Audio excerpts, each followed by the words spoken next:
igihugu cyose kirafite cyitunganya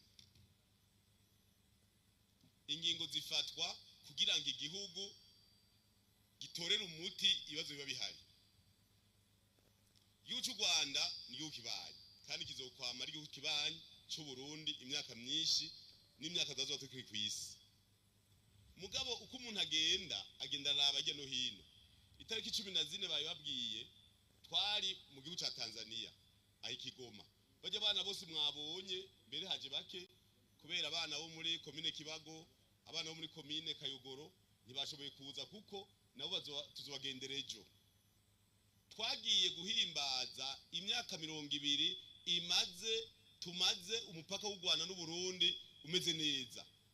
Wa Tanzania n'u Burundi umeze neza kuva Ikabonga ukaduga dufate kuva muri komine Nyanza ugaca muri komine Mabanda, komine Kibago, komine Kayogoro, komine Bukemba, komine Giharo, komine Kinyinya, komine Gisuru, komine Cendajuru, komine Gisagara, komine Mishiha, komine Kigamba, komine Buhinyuza, komine Muyinga, komine Butihinda, komine ya Giteranyi.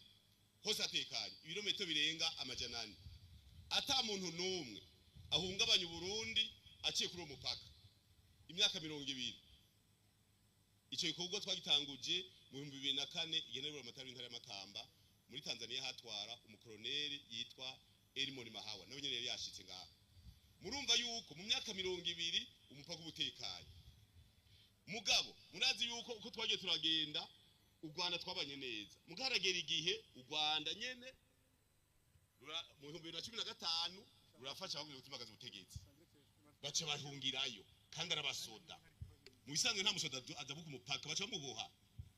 Baca baratunga baniyo mbare niyo bari nabandi beshi. Tukavuga tuti muduhe abantu. Yesu mukuru w'igihugu yarugore n'umupaka. Yapfuye kugurura bacatanga kwica abantu.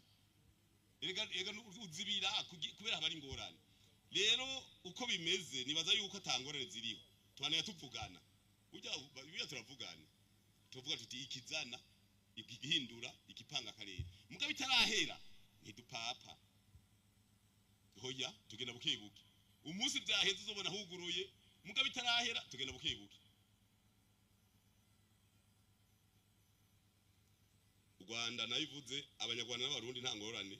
Mugabo ikibazo ni hagati mu ndongozi zimwe zimwe.